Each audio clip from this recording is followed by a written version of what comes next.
Hello and welcome back to In Focus. I'm Lenore Moudou with the Africa Health Network.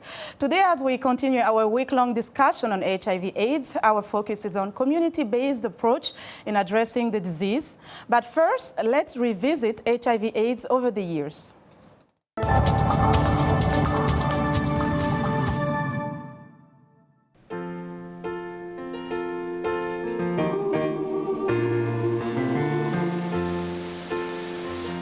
More than 30 years after the first known HIV/AIDS infections, there have been dramatic advancements against the epidemic.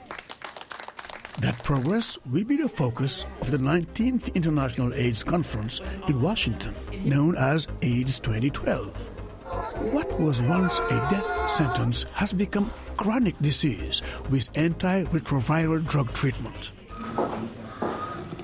But how did a disease reach epidemic proportions in such a short time?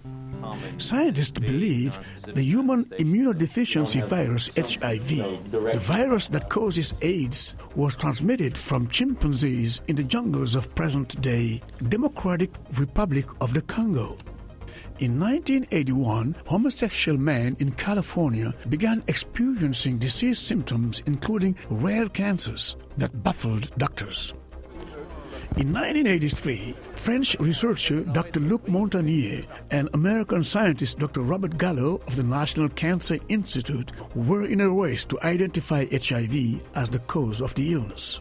In 1985, HIV/AIDS has reached global epidemic proportions and there was no treatment. Fueling the AIDS epidemic was the stigma surrounding the disease and an unwillingness to get tested.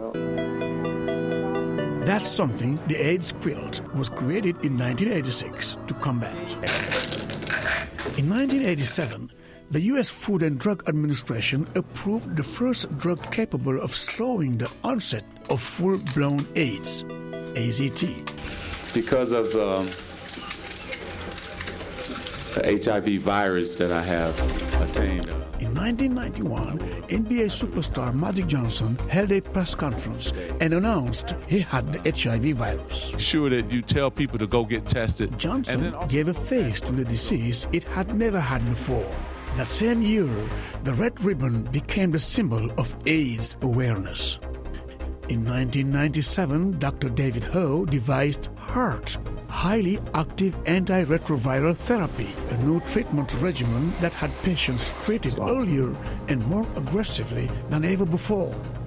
This led to the first drop in AIDS cases since the discovery of the disease. In 2003, President George W. Bush announced the President's Emergency Plan for AIDS Relief, PEPFAR, to help combat the AIDS epidemic in developing nations. By 2009, PEPFAR had helped 5.2 million people gain access to life-saving drugs and treatments. UNAIDS reports that in 2011, more than 8 million people in low- and middle-income countries were receiving treatment. But there's much work to be done. UNAIDS says 1.7 million people died of AIDS-related causes in 2011. Also, while the U.S. finally lifted its travel ban for people living with HIV, UNAIDS says there are still 46 countries, territories, and areas that still restrict such people from entering or staying. Welcome to the United States. But this week at AIDS 2012 in Washington, the mood is hopeful that the tide is turning, and that if nations can simply muster the political will, they can bring the HIV pandemic to an end.